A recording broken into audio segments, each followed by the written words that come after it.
Hello everyone, it is Mike Levin on Wednesday, January, what do we call those seagulls, 2020. It is my first post of 2020 and the beautiful sunlight this morning really got me in the mood to do a YouTube post. And one of the interesting things about today is it's the last day, support is now officially over for Windows, I guess it's Windows 7, the version immediately prior to when everything went crazy with Microsoft's attempt to go to Windows Metro, which evolved into Windows 10, which is where all their support is today, and how it looks and feels and acts like a significantly different operating system. All the old school 80s and 90s devices, idioms, visual cues have sort of been subdued in favor of a more mobile and tablet friendly interface that had started out as that full screen Metro interface and subsequently been sort of shoved down as tiles into the start bar. And for a lot of people, this is where the Windows 10 experience begins and ends. It's just such a radical change, and people generally hate change. And a lot of people are still on Windows 7. The Luddites and, people who are buying into the fear, uncertainty, and doubt that has been seeded and spread regarding Windows 10. Now, no operating system or software or hardware is perfect. There are always imperfections. There are always going to be security vulnerabilities. There are always going to be little gotchas. And we always are abiding by the 80-20 rule, the 20% of the effort, work, investment to get 80% of the benefit that you're looking for. Generally, in order to start a rinse and repeat process so that you can zero in on something a little more perfect and ideal than 80% of the way gets you. So to all those people holding out against the Windows 10 upgrade, I propose to you that it is now time to get on with it. Some of the fear, uncertainty, and doubt you will be encountering is how everyone is switching to Mac or Linux. And if you look at the stats, you'll see this just isn't true. 70% of the users of, say, Anaconda, according to the Anaconda data, used to be Continuum.io, the makers of the installation that puts a Jupyter Notebook and Python on your PC on your machine for computer science, says that 70% of the installed user base is really on Windows, dealing with Windows issues. And Microsoft themselves even know how deeply imperfect their systems are, and so goes to considerable length to win over those people who are saying it's time to go to a Nix platform. Unix, Linux, what have you. Macintosh is Unix. Everything else is basically Linux. Plenty of desktops available. You just install it over top your Windows installation on your old hardware, and you're breathing new life into your machine, and you avoid paying the Windows 10 upgrade. And for a lot of people, that's fine. But I propose that to move forward, the latest and greatest hardware the incredible value that's being delivered. For a couple of years, I've been on the Microsoft PowerBook 2, and I have to tell you, it is just an incredible piece of hardware and an incredible experience. Nothing has made me fall in love with hardware so much since the Amiga computer from Commodore in the early 90s, the sort of in the lineage of the Atari VCS, which is being reissued amazingly. But the hardware that really kicked off the entire home computer industry, the Atari VCS or 2600 that got into so many people's homes. The hardware engineers behind that created the Amiga Computer as their own company by bringing in other people who are even still around. The hardware folks are gone, Jay Miner, but people like RJ Michael are still active on Facebook. I saw him respond to a post recently. It's really amazing. So Amiga was a truly love-worthy piece of hardware. It was the perfect hardware for the times. And on the 80-20 rule compromise thing, it struck such a wonderful balance that it just pulled you into it and kept you going along, and you got the feeling of a special power tool being in on something special, and in many ways unreproducible in time. And I've been waiting for something that good ever since. You know, it's been 25 years, 30 years. So finally, the mainstream platforms are catching up, and the people who remember how it was back in those days, Steve Jobs and Bill Gates, basically only one is left and has handed over the reins of his company to a guy.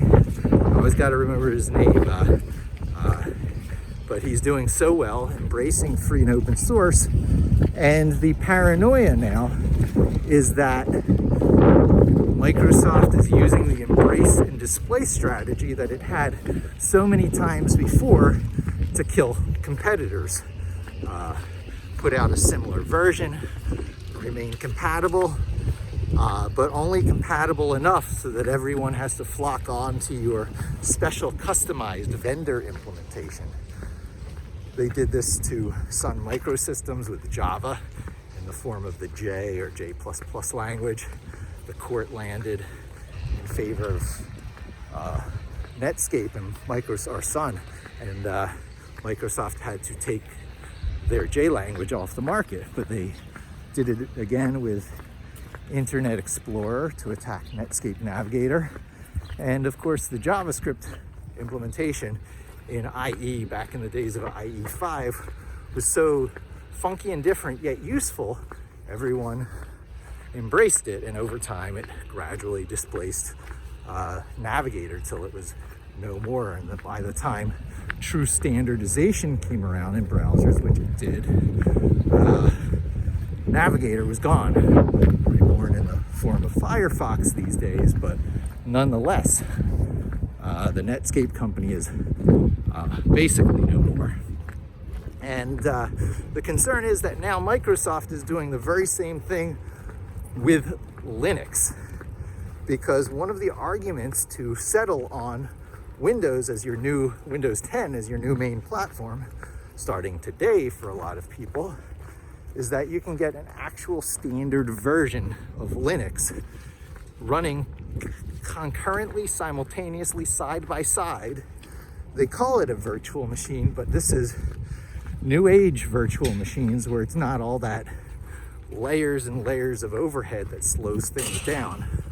People will try and draw the distinction between virtualization and containers and resource partitioning, but one way or the other, it's all just resource partitioning and allocation so that you can slice and dice out resources of your machine in different ways to different software that's asking for it. Grabbing hold of and letting go of resources so that you always have enough memory on your machine for what you're doing, where your memory will temporarily inflate like a balloon, and then when it's done, sort of release it and give it back to a common pool. And in this way, you can run Linux on your Windows desktop as if it were native. And even though it is not a full Linux desktop, you don't get like an Ubuntu or GNOME desktop, you can add that stuff. You have to add an X server, define viewports and make sure your software targets the right viewports, and you can get your XIs and you can get your Chromium running inside a Windows-like window, even though it is a Linux desktop app. And this is how I'm doing a lot of stuff these days. In the end, you always have to use some sort of desktop package with your Linux. And just because you happen to be on Microsoft as your base system that helped you get booted up, there is nothing less legitimate about this version of Linux you're doing. It is not the old-fashioned days of IE5 or J++, where the thing you're embracing has a different enough vendor implementation that the platform is getting corrupted and distorted, and over time you're locked into Microsoft. I'm saying that's not happening. Where the battle takes place is in the step up above the standard interface, the standard operating system instance, whatever you want to call it, because it's not even necessarily a desktop at this point. It's a terminal window. The things that Microsoft has added really are the stuff for you to type in and have a typing user interface with an instance of a Linux computer. That is standard, and the battle for the hearts and minds of people is up at that next level where you manage these things, instantiate new instances, and basically manage deployments. So, of course, with Microsoft, it's Azure, and they are even including an Azure login shell with their new terminal, because for the longest time, one of the biggest problems with Microsoft has been that its command line interface was absolutely terrible. Terrible support for copy and paste. It was, of course, DOS and not one of the Nixes. It wasn't Unix or Linux. So all the things about the command line, the COM, call it what you will, it had tons of names and different ways to invoke it. It is now all being replaced by the standardized Microsoft terminal, which has tabs.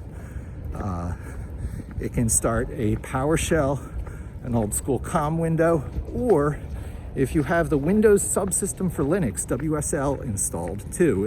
It's installed automatically with Windows 10 nowadays.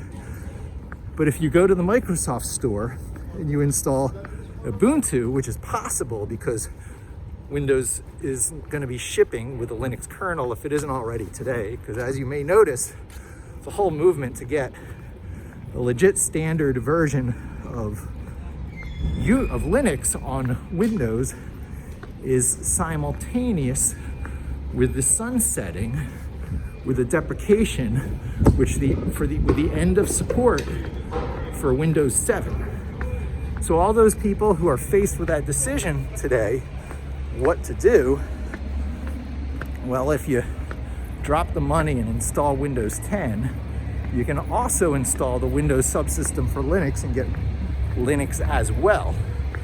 I don't particularly recommend doing this on the older hardware. If you're running on stuff that struggles to get by, just grab the latest Ubuntu for desktop, install that, and get yourself onto a decent Linux desktop system.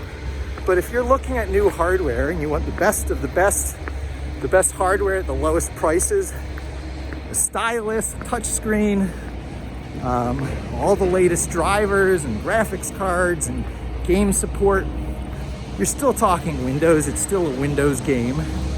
And there's so much great hardware. I just got my kid the Lenovo Yoga. I think it's the C740.